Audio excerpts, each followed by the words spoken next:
है एहतजाज ज़रूर करें, मगर अगर पुरअमन एहतजाज करते हैं, चीज़ों को आग नहीं लगाते, लोगों की जानों का ज़िया नहीं होता, तो फिर कर ले तो कोई किसी को एतराज़ नहीं होगा। मगर जब तोड़ फोड़ होती है और खून खराबा होता है और जब ये सुनने में आता है कि साथ डंडे होते हैं, बंदूकें होती हैं, इस तरह की चीज़ें होती हैं, तो तब तशवीश होती है। मशवरा दे सकते हैं कि पार्लियामेंट में आएँ, पार्लियामेंट में आके काम करें, आवाम की बेहतरी के लिए जो मसाइल हैं हल करने के लिए वो कीजिए, जो कि असल काम है जो पार्लियामेंट। अब आप नेक्स्ट पूछेंगे मुझसे कि लीडर ऑफ द अपोजिशन कर दिया।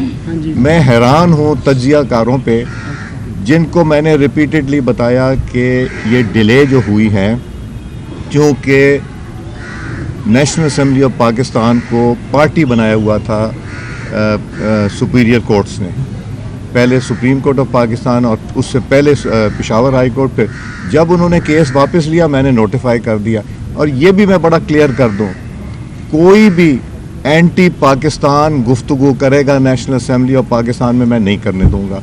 कोई भी जुडिशरी के हमारे जजेस के कैरेक्टर के ऊपर बात करेगा, मैं नहीं करूंगा, नहीं इजाज़त दूंगा। कोई भी अफवाज पाकिस्तान के ख़िलाफ़ बात करेगा, मैं नहीं कर लूँ, बिकॉज ये चीज़ें कॉन्स्टिट्यूशन में है, ये मेरी ज़िम्मेदारी है। उसके अलावा बात करेंगे, गवर्नमेंट को अकाउंटेबल ठहराएं, कमेटियों में आए, अपना काम करें, जो काम करने की ज़रूरत है उस पर एम्फेसिस दें। बयाने की बात की है तो बड़ा अच्छा स्टैंड है हमारी गवर्नमेंट ऑफ डे का। तो ये जो महमूद खान अचकज़ई साहब है, 5-6 रोज़ कबल इधर कह गए थे हमारी इस्टेब्लिशमेंट की तबीयत ही गलत है, और कल कामरान मुर्तज़ा साहब ने कहा कि उन्हें स्पीकर अपोजिशन लीडर बनाने में नवाज शरीफ साहब का भी हाथ है, और उसको इंडोर्स किया है राना सनाउल्लाह साहब ने कि शहबाज शरीफ साहब और नवाज शरीफ साहब अच्छे ख्यालात रखते हैं। तो क्या एंटी इस्टेब्लिशमेंट बयानियाँ परसेंट टू परसेंट वेरी करता रहता है? एक बात मैं बड़े क्लियर बता दूं कि मैं प्राइम मिनिस्टर पाकिस्तान से मशावरत करता हूं, मगर वो मुझे रोकते नहीं किसी चीज़ से। मशावरत करना तो जितने ज़्यादा से ज़्यादा लोगों से मशावरत करेंगे तो वो बेहतर है। और महमूद खान हो या कोई हो, मेरे लिए तो एक वो मेंबर हैं जब तक वो इलेक्टेड मेंबर हैं, मगर जो एंटी पाकिस्तान बात करेगा वो मैं रोकूंगा उसको।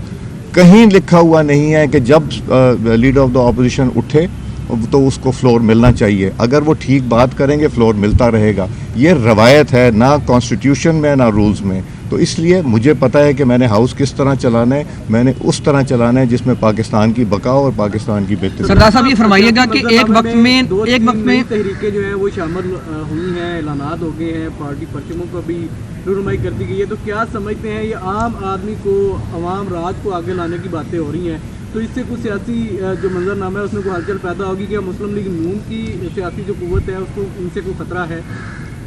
पाकिस्तान की मईशत आहिस्ता आहिस्ता स्ट्रॉन्ग होती जा रही है, रिज़र्व हमारे बढ़ रहे हैं, रेमिटेंस तो ये कहा जाता था रेमिटेंस ना भेजें, वो भी तकरीबन 40 अरब डॉलर के पास पहुंच गया है। पाकिस्तान की खारजा पॉलिसी पाकिस्तान की तारीख़ में कभी इतनी अच्छी नहीं थी जितनी आज है। अमेरिका से भी दोस्ती, चीन से भी दोस्ती, रशिया से भी दोस्ती, टर्की से भी दोस्ती, सऊदी अरेबिया से, मुल्क बताएं किससे दोस्ती नहीं, सिर्फ जो हमारा हमसाया मुल्क है उससे हमें मसला है। हमें दहशतगर्दों से मसला है जो आके यहाँ पे बच्चों की, औरतों की जानों पे से खेलते हैं, उनके ख़िलाफ़ है। और तो हमें कुछ नहीं, उसके बावजूद अगर माहौल ख़राब करना है तो नुकसान पाकिस्तान का करना चाहते हैं, वो करके देख लें, मेरा ख्याल है कोई फ़र्क नहीं पड़ेगा। सरदार साहब फरमाएं कि एक वक्त में जब आप अपोजिशन में थे तो आपके ख़िलाफ़ सिसिलियन माफिया और डॉन के भी जो है वो अल्फाज इस्तेमाल होते रहे। आप क्या समझते हैं कि सियासत का अब सिसिलियन माफिया कौन है और क्या आप समझते हैं वो कामयाब हो जाएगा? देखिए, माफियाज जो हैं सारी हर मुल्क में माफियाज होते हैं और हमारे मुल्क में भी हैं। इन माफिया से लड़ना हमारा भी काम है और अवाम जो पाकिस्तान की उनका भी काम है। तो माफिया से लड़ते रहेंगे। कितने माफियाज होंगे जो चाहते हैं वाइस चांसलर साहब यहाँ रहें ना, ऐसे भी लोग होंगे, हमें पता है ना, हमें हकीकत पता है। हर जगह माफिया होते हैं, ये भी मुस्कुराएंगे, कहेंगे कुछ नहीं। तो इसलिए माफियाज होते हैं दुनिया में हर जगह होते हैं, मगर सच और हक जो है ना, ये माफियाज को आगे नहीं बढ़ने देता।